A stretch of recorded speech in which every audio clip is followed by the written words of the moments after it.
Et bonjour YouTube, on se retrouve pour une nouvelle petite vidéo sur une anomalie que j'aime beaucoup en ce moment. C'est pas la première fois que j'arrive à faire une très bonne partie sur cette anomalie. Alors attendez, on va directement avancer jusqu'au moment de la queue. C'est le double tête d'affiche. Double tête d'affiche, ça fait quoi? Ça fait que quand vous achetez un serviteur, vous recevez une deuxième copie. Et encore une fois, on a le héros complètement illégal avec cette anomalie, Galacron. Galacron complètement abusé parce qu'en fait, quand vous allez faire votre pouvoir pour récupérer votre taverne 6 au tour 5, vous allez le recevoir en double.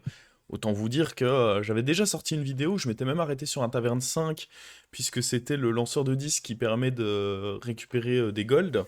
Ça m'avait permis d'avoir plus d'e-gold par tour, une partie que j'espère que vous avez appréciée.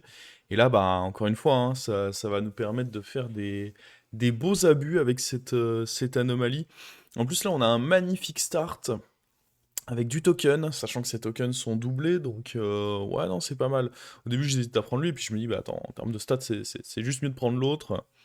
On va éviter de niaiser, on vend ça, et on transforme, et je vais choisir de me dire que ça peut être bien aussi d'avoir de l'écho plus tard. Donc je vais plutôt transformer lui, et on va commencer hein, les transformations, un taverne 2, et ainsi de suite. On passe. Alors je vois que j'avais pas, je sais pas si j'ai pensé à activer le tracker, j'ai enregistré mes parties. J'ai peut-être pas pensé à afficher le tracker sur OBS. Ce sera pas la fin du monde. Ça nous empêchera pas de commenter cette partie. On n'aura juste pas les pourcentages, ce qui est pas indispensable en soi. C'est toujours un petit luxe en plus, mais c'est pas indispensable. Là j'hésite à prendre lui et puis pareil, je me réalise, je me dis bon, autant prendre les gnolls, ça donne du tempo tout de suite. Deux petits gnolls ici, ça fait qu'en plus je devrais pas trop perdre mon début de partie. Euh, Bon, ça change rien de le faire dans un sens ou dans l'autre. Enfin, si. Ce qui est important, c'est de pas freeze, puis transformer et oublier de refreeze. Mais là, c'est bon, du coup. On freeze ça, on se fait un petit saut. Et ouais, l'avantage de choper les gnolls ici, c'est que ça permet en début de partie d'avoir un serviteur un peu punchy qui va limiter les défaites que je vais me prendre. Donc, gros intérêt. Et puis là, bon, mine de rien, pas dégueu en face. Pas dégueu, mais bon, les gnolls font l'affaire, et puis surtout, lui, il a up taverne 2, donc c'est plutôt logique ici qu'on arrive à le battre. Plutôt logique. Du coup, là, en premier, c'est très important ici de se dire, j'ai pile les golds pour d'abord acheter les micro-momies, ce qui va pareil contribuer à faire grossir mes gnolls et puis donner un peu d'attaque à ce board. Aller chercher ensuite le Naga qui lui ne sera pas doublé puisque c'est uniquement le premier serviteur et faire la pièce. Ça rentre pile bien en termes d'écho. On s'en fout de ce qu'on récupère, de toute façon notre objectif c'est le 6 final, hein. On pense bien à Freeze. On avance au fight. Alors là c'est fight un peu serré parce que ça a déjà deux petits scolaires dorés en face. Donc ça aurait pu être tendu. Mais malgré tout on récupère en nouveau un petit taille. Et là, bah là, on a déjà notre trip qui est proposé, et je vous avoue que je suis de mémoire dans un mood où je me dis, bah je vais pas trop grid, parce que techniquement, je vais déjà avoir... donc là, je transforme, je prends mon 5, le 5 à nouveau, on s'en fout, c'est pas ça qu'on a envie de prendre. Et ouais, je suis dans un mood où bah, j'ai envie d'aller faire un trip pour pas perdre trop de points de vie en me disant que derrière, ça va me permettre de turbo up en fait. C'est vraiment le raisonnement derrière, c'est de me dire, bah je vais pouvoir turbo up, ça va être bien. On va poser ce triple. Petite hésitation, mais je pense qu'il est bien de le faire. Hop. Et là, on voit pas mal de choix intéressants pour donner une provocation pour la stabilité. Bébé étincelle, ça booste beaucoup de stats. Et Pachemar pour les sorcelleries. Honnêtement, les trois choix sont pas trop mal. Ça se valent tous à peu près. Je vais prendre les sorcelleries au cas où j'ai Atissa notamment sur le prochain coup. Je pense que c'est un peu le seul choix niveau scaling. Et ici, on voit à nouveau au niveau des combats, le fait d'avoir eu les gnolls, ça fait que on est très bien sur nos petits combats. On met pas beaucoup de dégâts, mais bon, il n'y a pas besoin de mettre plus que ça non plus, hein. Et donc là, directement, ça va aller HP, et enfin, on va découvrir quel va être notre 6 avec lequel on va pouvoir se battre. Et alors, on a Rock, Invocatrice éternelle, bon, le problème c'est que c'est pas vraiment vers ça que j'ai envie d'aller. J'ai envie d'avoir. Après, aussitôt, ça peut aussi être bien, hein, mais je. Quand je vois Rochenrock et Boogie, je me dis que un des deux ça peut être bien. Parce que l'objectif, bah, ça va être de turbo up tout simplement. Et Boogie, double Boogie c'est violent quand même, hein. Autant un, parfois c'est un peu léger. Et encore, même un, ça va être fort, mais sur un ou deux tours.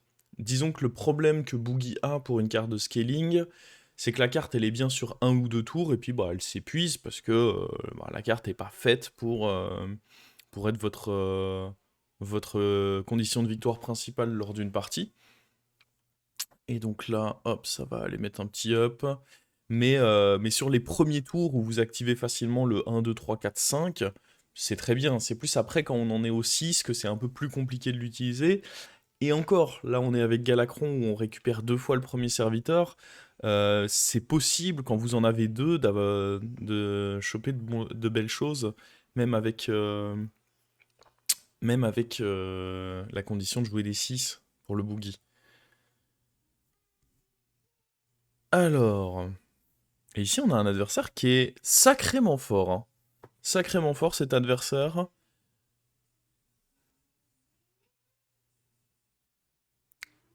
Il a récupéré énormément de fois, en fait, ce petit grouillant qui lui a permis de booster ses morts vivants.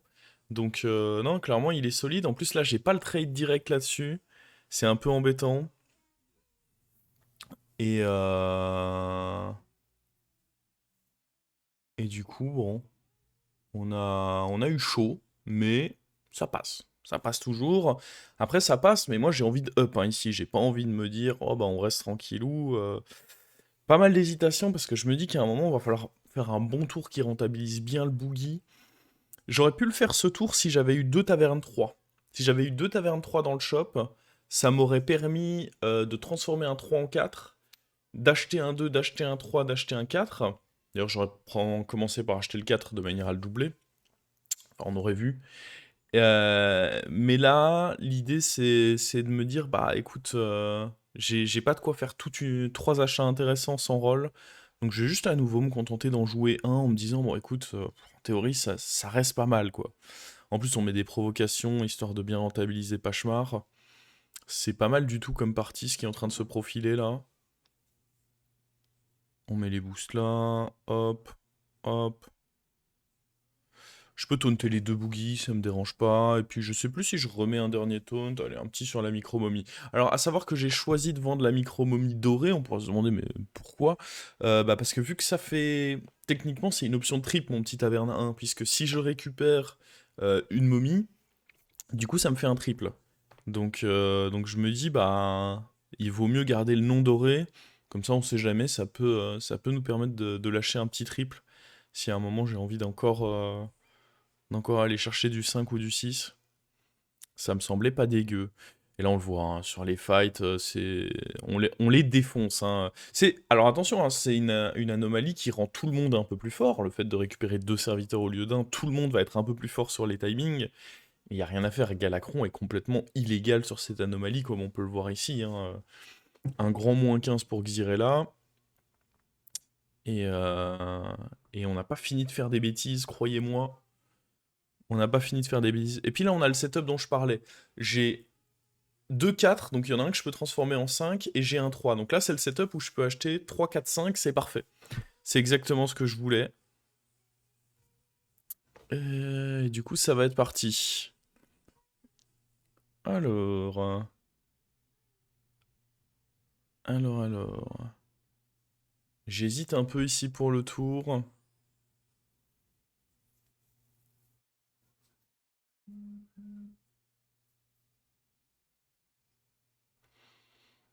En fait, j'hésite surtout à comment je l'optimise bien, quoi, ce tour. Je sais plus exactement. Honnêtement, c'était il y a pas longtemps et pourtant je sais déjà plus comment je l'ai joué, donc on va revoir ça ensemble. Transformer en un 5, ça c'est sûr. On a un Manoroth qui est plutôt intéressant, donc lui, je vais évidemment choisir de l'acheter en premier, comme pour qu'il soit doublé du coup. Et je crois que je vais grid un peu. Je sais pas si c'est forcément conseillé. Après, je me dis que prochain tour, c'est un tour où je dois up. Enfin, j'aimerais beaucoup up. Et donc, mon écho va être importante. Donc j'ai pas envie ici de flotter des golds. C'est pour ça que je réfléchis autant ce tour. En soi, le tour, il est pas très compliqué. La question, c'est plus de me demander, ok, est-ce que j'ai le droit de grid comme ça et je suis à 37 points de vie. Imaginons je prends une défaite ici, il y a peu de chances que ce soit un -15, et même si c'est un -15, à partir du moment où ça me met mieux pour la suite, je pense que ça vaut quand même bien le coup de jouer le tour comme ceci. Et bon, on voit en face, il est fort. Et le fait d'avoir 2 fois le Crocilis, clairement, on peut le dire, notre adversaire est très fort ici. Donc ici, ça sent les dégâts pris. Mais à nouveau, on devrait, dans tous les cas, on peut pas prendre plus que 15. Donc j'ai envie de dire, ça devrait pas trop mal se passer. Là déjà, on a enlevé ça, c'est plutôt une bonne nouvelle. On enlève les dégâts de ceci. Et puis là, on a un 50-50 d'encore enlever 5 dégâts. Et on le prend. Donc au final, en plus, on va voir, il est que taverne 3. Je sais pas comment ça se fait que le mec est toujours taverne 3. Et surtout, comment ça se fait qu'il a un Crocilis qui a la taverne 3. Mais... Mais toujours est-il que voilà. Et du coup là, bah, je peux faire mon up. Je peux faire un roll dans l'espoir d'avoir un 5 dans la taverne. Alors je vais d'abord voir si je peux avoir un 5 là-dessus. Ça aurait été possible. Étant donné que j'ai up avant. Là, il y a directement un 5. C'est parfait. On va aller le HP pour voir qu'est-ce qu'on va pouvoir dédoubler ici. Bah, des orgozois. Je suis déjà parti vers Boogie, j'ai pas beaucoup de nagas sur le board, donc Atissa, je le sens pas particulièrement. Orgozois, ça va me donner de l'écho qui peut me permettre à nouveau éventuellement de level up au prochain tour, donc c'est très bien. Alors au début, je veux poser ça, et puis je me dis, j'ai 2 Manoroth, j'ai 2-5, donc je peux d'abord poser un Manoroth, ensuite le booster, ensuite poser le deuxième Manoroth, et ensuite, je sais plus ce qu'on vire. Bah, on peut virer un Gnoll, hein, parce que de toute façon, peu de chances que j'ai envie de tripler ça. Je pense que c'est ce que je vais faire. Et hop, on récupère ici un autre Orgozoa, plus la sorcellerie, oh, pêcheuse des abysses, hein, les deux autres n'ont pas vraiment de grande utilité pour moi. Et on peut aller distribuer. Bon, j'aime bien donner provocation au Manoroth. C'est quelque chose qui me... C'est quelque chose qui me dérange pas, ça les booste un peu. Manoroth qui peut être une carte excellente, surtout quand il y a Naga. La combinaison entre Manoroth et le bouclier divin du Naga, c'est quelque chose, hein. C'est quelque chose qui peut être extrêmement redoutable, puisque si ça vient à taper dans un très gros serviteur, c'est protégé par le bouclier divin, et ça vole les stats. Ça peut vraiment être excellentissime. Alors, déjà ici, on voit, bam, on vole 4,20 de stats. C'est délicieux. Ici, ça tape pas dedans.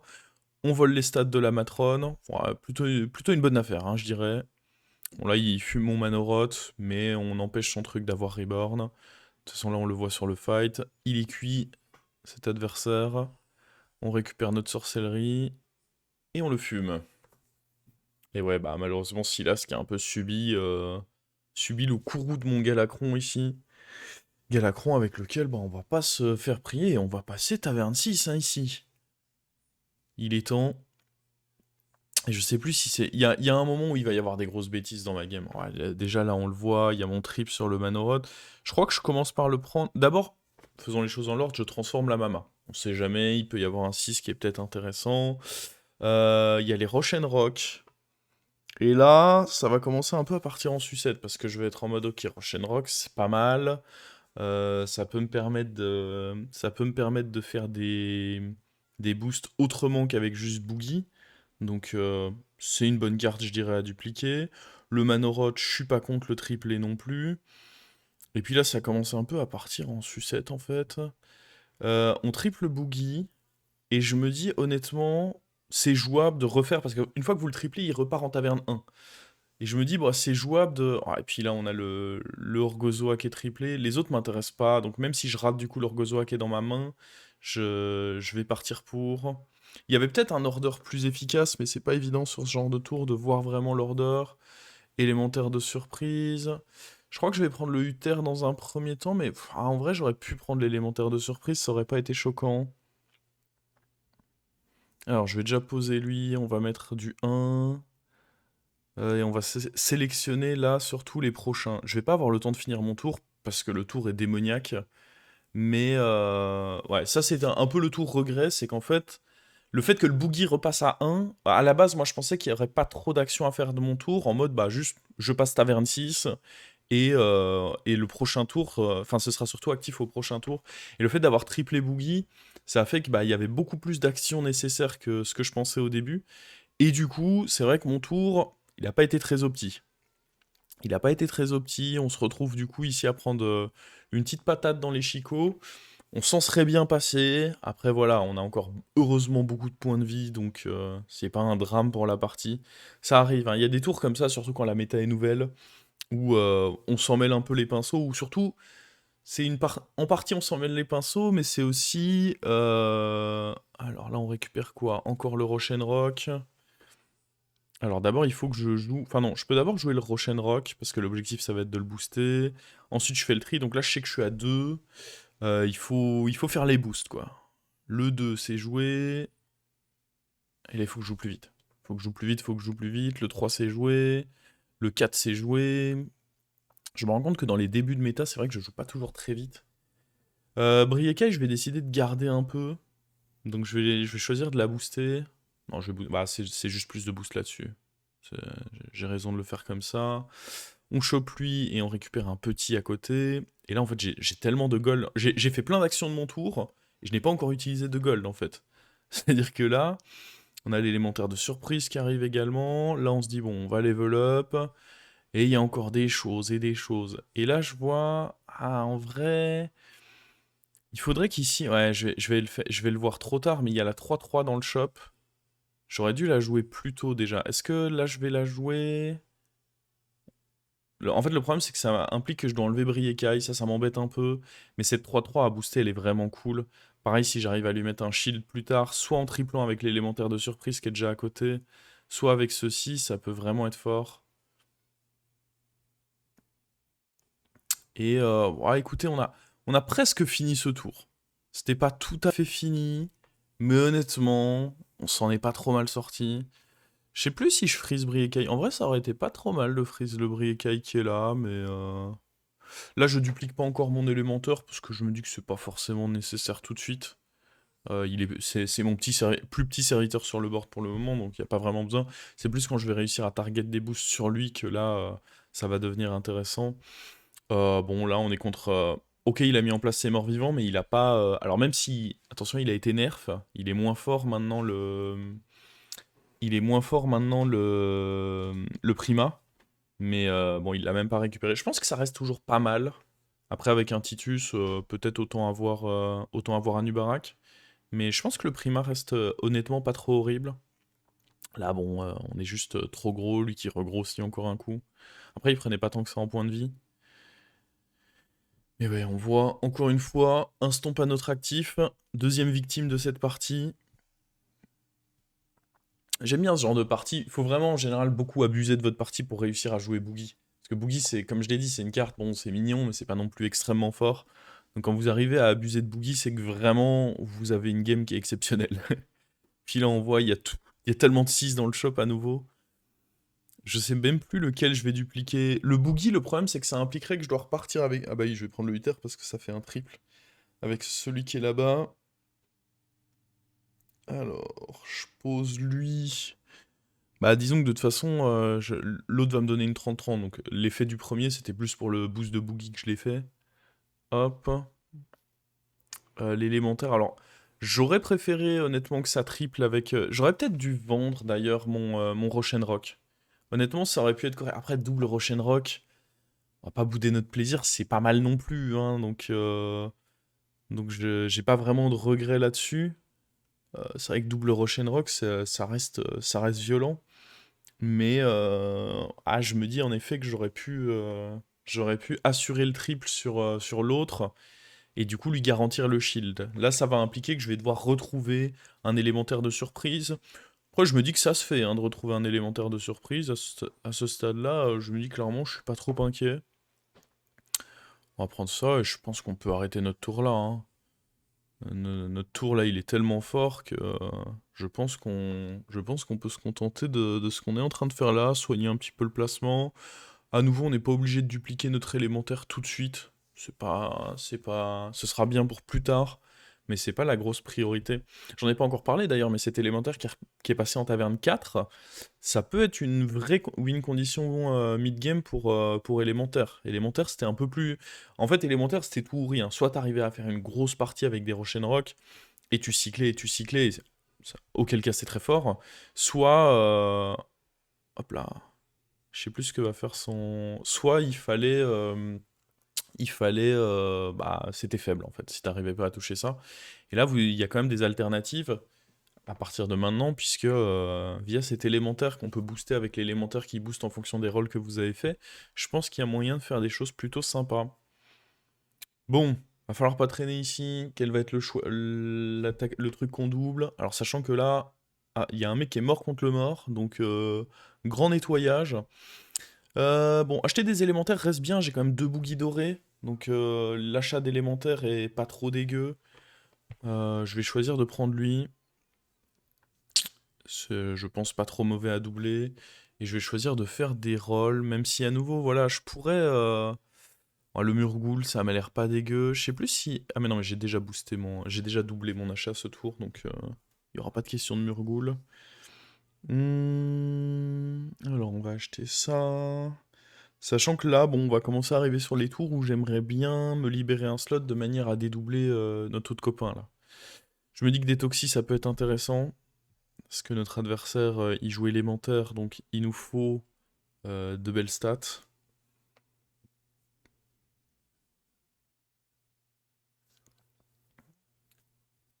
Ah, je suis vraiment à la recherche de cet élémentaire de surprise. C'est pour ça que je roll pas mal. C'est dans l'idée aussi de me dire, bon, élémentaire de surprise, où es-tu, quoi? Et puis dans tous les cas, les rolls sont bien pour moi parce que ça fait des boosts ciblés. Là, on voit, ça donne plus 8, plus 8. Je peux refaire un roll? Non, je vais choisir d'acheter un 6 à la fin du tour. Ok, pourquoi pas. Pourquoi pas, pourquoi pas. Clac, clac.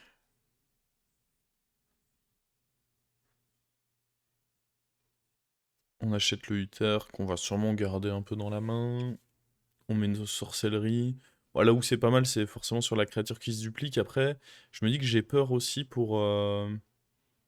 Par contre, j'aurais pas dû le mettre en 1 du coup. Ouais, lui, j'aurais dû le mettre... J'aurais dû le décaler un peu. Parce que c'est bien de le camoufler, en effet, l'idée est bonne. Mais par contre, j'aurais clairement pas dû le laisser en première position. Et là, on voit, ok, notre adversaire joue un peu comme nous, et il a ses boucliers divins sur son truc, donc là, je suis un peu en mode inquiet, surtout que là, les 2 créatures qu'il a mis au début, heureusement pour nous, on est allé en sniper une. Bon, après, c'était quand même très probable, étant donné que tout le reste de son board, limite, était camouflé. Il y avait quand même de bonnes chances de sniper là où il faut. Là, on récupère notre Toxie, ça me... ça m'assure à peu près de gagner ce combat. Mais on voit que ouais, il est pas là pour enfiler des perles en face non plus, hein. C'est clairement un adversaire solide. On a fait une bonne game. Comme j'ai dit, hein, avec cette anomalie, bon, on fait une très bonne game, surtout un très bon start quand on joue Galacron, mais on n'est pas les seuls à faire une bonne game. Tout le monde a le droit de faire une bonne game. Après, tu me donnes un élémentaire de surprise, ici c'est fini, hein, mais je vais quand même choisir de dédoubler Orgozoa, parce que bon voilà, on n'est jamais sûr d'avoir l'élémentaire de surprise, et Orgozoa ça fait quand même de l'écho, ça nous fait jouer du 6. J'aurais dû prendre Invocatrice pélagique ici, j'avais oublié que c'était un élémentaire, ça aurait fait un boost pour mes Rock, my bad. Rive du Récif, c'est un +6/+6. Honnêtement, c'est pas dégueu, je trouve, hein. J'hésite entre ça et l'écho, mais je me dis le +6/+6, on a des stats proches avec mes adversaires, sachant que je le dédouble avec mon élémentaire, c'est pas horrible. Pour autant, je vais pas acheter celui qui est dans le shop. Un autre Orgozoa, c'est parfait. Dompteuse, ok. Ça fera des bons boosts avec les deux sorcelleries que j'ai déjà. Et on roll. Encore un Orgozoa. Orgozoa, là, c'est très value, parce que ça fait un boost de boogie, et puis derrière, ça me fait un truc à booster en plus, c'est plutôt cool. Là, je me dis quand même, bon, lui, il est pas cher, et ça donne quand même des sacrés boosts, hein. C'est bah, +8 d'attaque, si je dis pas de bêtises. Alors, on va jouer lui, il faut se dépêcher un peu, là. Hop, tout va là-dessus.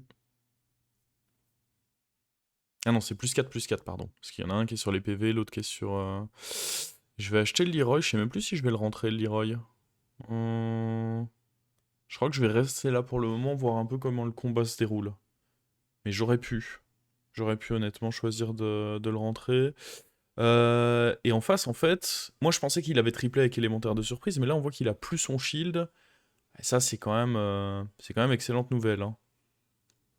Bon, ici nos trades n'ont pas été fous, mais le fait qu'il ait plus l'élémentaire de surprise, ça change mine de rien beaucoup la donne, puisque bah, ces créatures ne prennent plus les trades qu'elles prenaient auparavant. Et du coup, on se retrouve dans une position où on a largement, largement, un serviteur près quoi, les dégâts pour finir cette partie. Ouais, encore une partie où il y avait tellement de dingueries que c'était difficile de tout optimiser. Est-ce que j'aurais pas fait? Pour moi, bon, il y a eu plein de micro-erreurs un peu partout, souvent liées au temps, au fait que j'avais pas prévu d'avoir autant de choses à faire de mon tour. En termes de vraies décisions, je pense que potentiellement une des plus grosses erreurs de ma partie, ça a été de garder le Roshen Rock sur mon board, qui du coup a été triplé avec l'élémentaire de surprise. Parce que c'est vraiment tellement fort de tripler l'élémentaire qui se duplique avec élémentaire de surprise, c'est tellement fort. Parce que du coup, ça a bouclier divin. Et donc, bah, comme le faisait mon adversaire, il en faisait 3 avec bouclier divin. Lui, bon, c'était à travers le naga qu'il l'avait donné, donc ça va, c'était pas permanent. Mais si tu le fais avec élémentaire de surprise, il a tout le temps son bouclier divin et ça devient extrêmement fort. Sachant que j'ai pas non plus tant que ça profité du Roche doré, puisque j'ai plus choisi de jouer des tavernes 6 parce que ça se proposait à moi, il y avait des Orgozoa plutôt que des élémentaires, plutôt que le côté LM. Donc ouais, à refaire, vraiment, je me dis que en termes de plan de jeu, c'était probablement ça la plus grosse erreur. De ne pas vendre le Rock, garantir mon triple avec élémentaire de surprise sur ce fameux élémentaire de carbone qui se duplique. Et ça aurait augmenté encore plus mes chances de top 1. On a eu le top 1 malgré tout, mais ça veut pas dire qu'il faut pas parfois revoir aussi certaines décisions pour continuer à s'améliorer, hein. C'est pas parce que vous faites top 1 sur une partie qu'il faut se dire ça y est, je suis le roi du monde, intouchable. Il y a toujours moyen de s'améliorer même quand on enchaîne les top 1. Sur ces belles paroles, je vous laisse là YouTube. J'espère que vous aurez apprécié cette vidéo et on se retrouve pour une prochaine. Ciao ciao!